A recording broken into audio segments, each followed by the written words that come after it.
بسم اللہ الرحمن الرحیم۔ السلام علیکم دوستوں، اپنی نیکسٹ ویڈیو کے ساتھ آپ کو ویلکم کرتا ہوں۔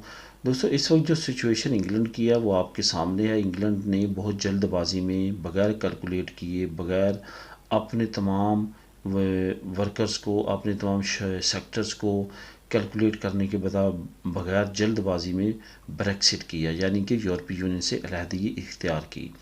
اس وقت سچویشن یہ ہے کہ ایک ایک کر کے تمام سیکٹرز میں بہت بڑی شارٹیج کا سامنا ہے یو کے کو۔ یہی وجہ ہے کہ وہ چاہتے ہیں کہ اب یورپی یونین سے زیادہ سے زیادہ لوگ جو ہیں وہ آئیں اور اس شارٹیج کو پورا کریں۔ خاص طور پہ وہ یہ بھی چاہتے ہیں کہ جو لوگ آ چکے ہیں ای یو سیٹلمنٹ اسکیم میں، ان کو کسی نہ کسی طرح اپلائی کروائیں اور ایڈجسٹ کریں اور ان کو واپس نہ جانے دیں۔ یہی وجہ ہے کہ جو فرسٹ منسٹر ہیں ویلز کے، فرسٹ منسٹر مراد، جیسے کہ میں نے پہلے بھی ایک دو ویڈیوز میں آپ کو بتایا ہے کہ انگلینڈ کے میں خود انگلینڈ ہے، اسکاٹ لینڈ ہے، ویلز ہے اور ناردرن آئرلینڈ ہے۔ یہ چار پارٹ ہیں یو کے کی، یہ مل کے یو کے بنتا ہے، یونائٹڈ کنگڈم۔ تو اس میں ویلز کافی اہمیت کا حامل ہے، خاص طور پہ یورپین سیٹلمنٹ اسکیم کے حساب سے۔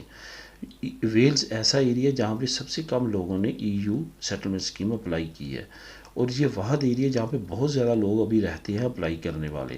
تو اس وجہ سے وہاں پہ حکومت، جو فرسٹ منسٹر ہے، اس کو آپ وزیر اعلیٰ کہہ سکتے ہیں اس صوبے کا، ان کی طرف سے باقی کافی اہم بیان ہے، جس کا لنک میں نیچے آپ کو ڈسکرپشن میں دے دوں گا، آپ خود بھی کلک کر کے ریڈ کر لیں گے۔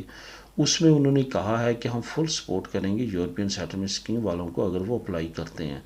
وہ لوگ جو رہ گئے ہیں وہ لازمی طور پہ اپلائی کریں۔ ان کا یہ بھی کہنا تھا کہ خاص جو ہے وہ رعایت برتی جائے گی ٹائم پیریڈ کے حساب سے، پروفس کے حساب سے، اور یہاں پہ ایڈجسٹ ہونے میں ان کی مدد کی جائے گی۔ باقاعدہ طور پہ انہوں نے الفاظ استعمال کیے ہیلپ کے، کہ مدد کی جائے گی اگر وہ ویلز میں آ کے اپلائی کرتے ہیں۔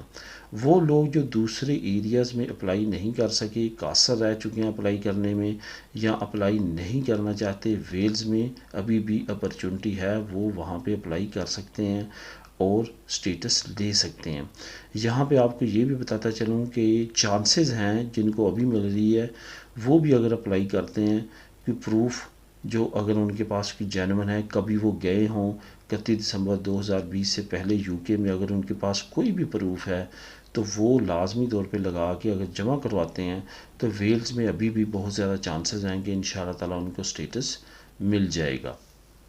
تو دوستو، اس کا لنک ڈسکرپشن میں موجود ہے، کلک کریں، ریڈ کریں۔ ملیں گے نیکسٹ ویڈیو میں نئی نیوز اپڈیٹ کے ساتھ۔ اللہ حافظ۔